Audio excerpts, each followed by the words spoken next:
इस समय हम लोग शुरू है। इस समय हम लोग आजमगढ़ जिले के अहरौला ब्लॉक के बनरहिया गांव में हैं और वहाँ एक पर्टिकुलर बस्ती में आए हुए हैं। जनता यहाँ पे इकट्ठा है और उनसे जो है बातचीत हमें करनी है। और सबसे पहले मैं यही कहूँगा कि ये बाबा भीमराव अंबेडकर की धरती है और अंबेडकर जी को सादर चरण स्पर्श करते हुए मैं अपनी बात को प्रस्तुत करूँगा।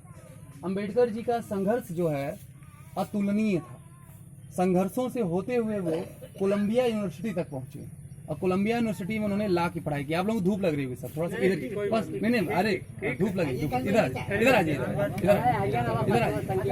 छाया में आ जाइए। तो कोलंबिया यूनिवर्सिटी से उन्होंने अपनी पढ़ाई पूरी की और यहाँ पे आके इंडिया में उन्होंने प्रैक्टिस की। बाद में वो हमारे जब देश आज़ाद हुआ तो संविधान सभा के सदस्य थे। न केवल वो संविधान सभा के सदस्य थे बल्कि संविधान बनाने के लिए जो प्रारूप समिति बनी उसके वो अध्यक्ष भी थे। और उस संविधान में जो मौलिक अधिकार वाला पार्ट था उसमें एक बिंदु जोड़ा, एक आर्टिकल जोड़ा उन्होंने, आर्टिकल 21।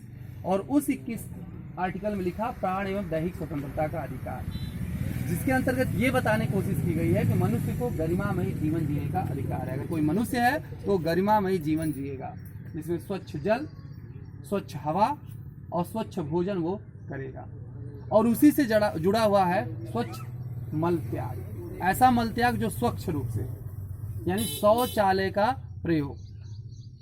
शौचालय का प्रयोग अगर आप कर रहे हैं तो खुले में शौच करने से होने वाली तमाम हानियों से आप बच रहे हैं। जैसा कि अभी हमारे साथी डॉक्टर सतीश जी ने बताया एक कजरी के माध्यम से। कजरी हमारे ही साथी श्री प्रमोद कुमार दुबे जी द्वारा रचित है। किन्हीं कारणों से आज वो नहीं आ पाए हैं। उन्हीं की रचना है, उन्हीं की लयबद्धता है, जिसको थोड़ा सा हम लोगों ने बस प्रयास किया आपके बीच। तो इसमें जो बात चल रही है, महीना बारिश हो रही तो बहुत तेज बारिश हो रही है। उसके चलते खेत क्या होते हैं, भर जाते हैं, खेतों में पानी भर जाता है। और गांव का ही एक बच्चा है, काल्पनिक नाम है बच्चे का, जिसका नाम है कल्लू। अब उसको शौच लगती है। अब जाता है खेतों में तो खेत तो भर गए हैं, जाता है तो उसका पैर क्या हो जाता है, धंस जाता है, खेतों में पैर धंस जाता है। तो ऐसे में वो जब उसे लगी हुई है लैटरिन, शौच, अगर कुछ ऐसे अप्रिय शब्द निकले जो कॉमन वर्ड होंगे इसी कारण बोले जा रहे होंगे तो आप बुरा मत मानिएगा, क्योंकि वो हमारे आम बोलचाल की भाषा में, जैसे उसको टट्टी लग गई, शौच लगी, जिससे आप समझ पाए उस भाषा में हम आपसे बात करेंगे। ऐसा नहीं कि हम कुछ ऐसा बोलें जो आप तक पहुँचे ही ना। तो उसको लग गई शौच, टट्टी लग गई और खेत पानी से भरा हुआ था। कहाँ जाए वो मेड़ी पर गया। अच्छा हाँ, सेक्रेटरी साहब जो कह रहे हैं उसको भी समझिए, खुल्ला कहते हैं। हाँ समझिए, जो भी भरा हुआ था और वो मेड़ी पे जाकर के बैठ गया। अब चूंकि खेत भरा हुआ है तो बिल भी भरे हुए हैं और वहीं सांप था, तो उस सांप ने उसको कल्लू को शौच करते हुए डस लिया। और कल्लू अपने घर का इकलौता वारिस था, अपने वंश को वही मतलब आगे बढ़ाता, लेकिन सांप ने डस गया, वहीं ऑन द स्पॉट उसकी मौत हो गई। और फिर उसके बाद शाम तक उसकी माँ खोजते रही, नहीं मिली। तो वही है गाने में कि रो रो के खोजे कल्लू के माई आपन हीरा, अब मिल ही नहीं रहा।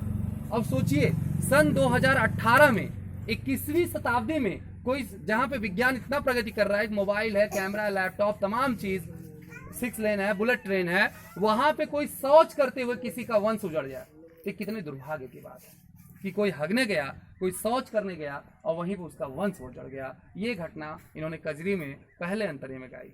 दूसरा, अगर पहला अंतरा बच्चे से संबंधित है तो दूसरा अंतरा एक वृद्ध व्यक्ति से संबंधित है, जिसको गांव में लोग बुढ़ऊ कह देते हैं। कि बुढ़ऊ को जो शौच लगी, वो बेचारे किसी तरीके से खेत जा रहे थे, तभी रास्ते में फिसल गए।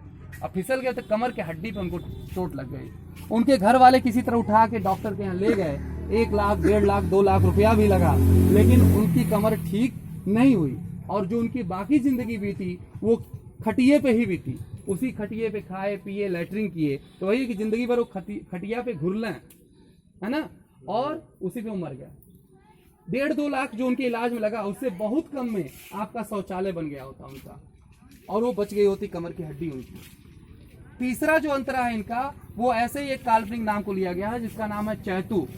बहुत से ऐसे लोग होंगे जो शौचालय बनवाए होंगे लेकिन उसका प्रयोग नहीं कर रहे होंगे, वो बाहर जाते होंगे हवा खाने के लिए। और वही हालत चैतू के परिवार की थी कि शौचालय तो बना था लेकिन शौचालय में ताला लगा हुआ था, तो उनके घर की औरतें बाहर शौच करने जाती थी। और चूंकि चैतू के घर में शौचालय बना था, ठीक ठाक पैसे वाले थे, तो उनके घर की औरतें सिकड़ी पहन के जाती थी, नथुनी पहन के जाती थी। सिकड़ी 2 भर की होती थी, नथुनी 1 भर की होती थी, ऐसे पहन के जाती थी। लेकिन रास्ते में कुछ दारूबाज बैठे होते थे जो कि आंकते थे कि हाँ इनके पास तो ढेर सारा पैसा है। आप जानते होंगे घरों में डकैती और चोरी इसीलिए होती है कि लोग जानते हैं घरों में सोना रखा हुआ है, और उनके तो गले में पहनी थी जो बाहर जा रही थी, और उनकी सिकड़ी उन्होंने खींच लिया, उनकी नथुनी उनकी बाली खींच लिया। उन लोगों की रो रो करके बुरी हालत हो गई। और जितने की सिकड़ी उपड़ी गई, 1.5-2 लाख रुपए की चोरी हुई, उससे बहुत कम में कई लोगों का शौचालय बन जाता, और जो इनका बना हुआ है वो प्रयोग करते तो ऐसी घटना नहीं घटती।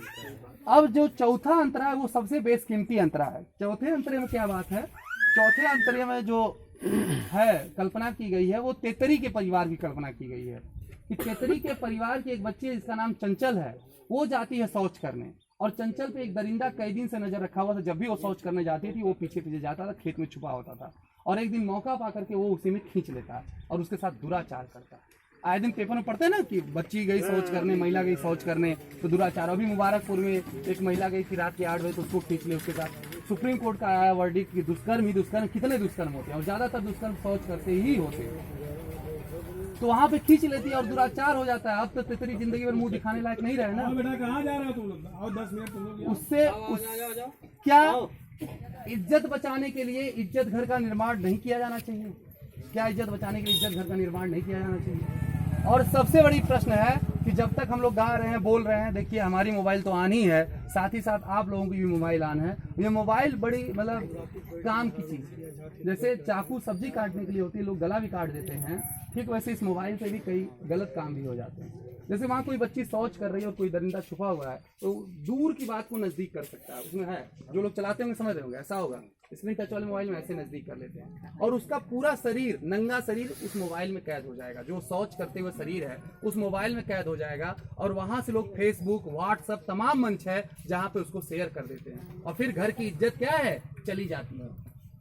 और फिर कहीं कहीं ऐसा होता है कि केवल लड़की को ही दिखाते हैं, स्कूल जाते हैं, देखो तुम्हारी नंगी तस्वीर खींचे हैं, हम जो कह रहे हैं वो करो, और फिर बाद में बच्ची गर्भवती हो जाती है और इज्जत जिंदगी भर चली जाती है। लेकिन क्या अगर ऐसा नहीं हुआ होता तो वो कर पाते? नहीं, वो ब्लैकमेल ही नहीं कर पाते किसी बात पे।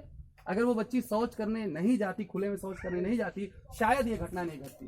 तो हम इज्जत भी बचा सकते हैं। रक्षाबंधन का त्योहार आ रहा है, कोई भी भाई कभी भी अपनी बहन की बेइज्जती महसूस नहीं कर सकता। कुछ बोल दीजिए तो हत्या करने को उतारू हो जाएगा, लेकिन वो कैसे इस बात को कबूल कर लेता है कि उसकी बहन बाहर शौच करने जा रही है और पूरा शरीर खुला हुआ है और लोग उसको देख रहे हैं। किसी कोई बहन बेटी, मान लीजिए ये चाची अम्मा बैठी हुई है, किसी तरह आपने गुजार लिया, तो क्या आप सोच रहे हैं आपकी बेटियों और बहुओं के साथ? और बहू जब उतरती है तो कैसे उतरती है? लेकिन सर शादी होती है, दुल्हन आती है, आप लोग पता उतारी होंगी, कितना धूम धड़ाका तो होता है, खिलाना पिलाना, कार को सजा के ले आते हैं। जब दुल्हन आती है पूरी बकरीद भी बनाया जाता है, तरह तरह की तैयारियां होती हैं। और जब कार से उतारते हैं तो दौरी लिए रहते हैं। मतलब इतनी इज्जत उस दुल्हन की होती है कि उसका पाँव जो है मिट्टी में न लगने पाए, दौरी में रख रख के कोबर में ले जाते हैं। ऐसा होता है कि नहीं होता है? उसको सम्मान दिया जाता है, माना जाता है धरती भी गंदी है, परात में दौरी में जैसी जैसी परंपरा है, सम्मान से उसको कोबर में ले जाते हैं, बैठाते हैं, क्या है दही गुड़ चटाते हैं, टोले महलों को इकट्ठा करके दुल्हन भी दिखाते हैं, 2-4-10 रुपया वसूली भी कर लेते हैं। लेकिन जैसे ही शाम होता है, शौच का टाइम होता है, तो शौच का मामला होता है तो लावारिस जैसे सड़क पे ले जाकर नंगे बिठा देते हैं। क्या ये गंदी चीज नहीं है? आप अगर उस दुल्हन को इतना सम्मान देते हैं, उसका पाँव जमीन पे ना पड़े, तो क्या एक उसको अच्छा सा शौचालय नहीं उपलब्ध कराया जा सकता है? जहाँ वो नित्य क्रिया है, रोज करने वाली चीज है। देखिए बच्चा जब जन्म लेता है, जीवन हम लोग का जीवन शुरू हुआ है, हम लोग बड़ा घृणा करते हैं, हगने नाम से हम लोग घृणा करते हैं, लेकिन वो जीवन की कितनी मूलभूत क्रिया है। पहले खाना नहीं शुरू होता है, जीवन की शुरुआत ही पहले हगने से होती है। बच्चा जन्म लिया और अगर वो लैट्रिन नहीं करेगा तो स्वस्थ नहीं माना जाएगा, उसकी माँ दूध नहीं पिला सकती है। वो सबसे महत्वपूर्ण क्रिया है जीवन के लिए, और उस क्रिया के लिए हम लोग कोई ध्यान नहीं देते हैं। सबसे ज़्यादा है कार्य जो कि सबसे महत्वपूर्ण है। और ये जान लीजिए, अभी बहुत सारी चीज़ें तो आप सुन रहे हैं कि इज्जत प्रतिष्ठा से जुड़ी हुई है। बरसात का दिन है, बाहर जाने में सांप बिच्छू का खतरा है, बूढ़े बुजुर्गों को गिर के हाथ पांव तोड़ाने का खतरा है, बहू बेटियों की इज्जत का मामला है। उसके साथ साथ खुले में शौच करने से बीमारियों का सबसे बड़ा खतरा है। ये जान लीजिए, खुले में शौच करने से बहुत गाँव में जानते जितनी बीमारियां होती हैं सब खुले में शौच करने से होती है। शौच में एक ऐसा ना एसिना फेटिडा नामक एक जीवाणु पाया जाता है, जो कि तरह तरह के रोग का कारक होता है। जैसे डायरिया हो गया, होता है ना, हैजा होता है बच्चों को, डायरिया होता है, पीलिया होता है, छोटे बच्चों को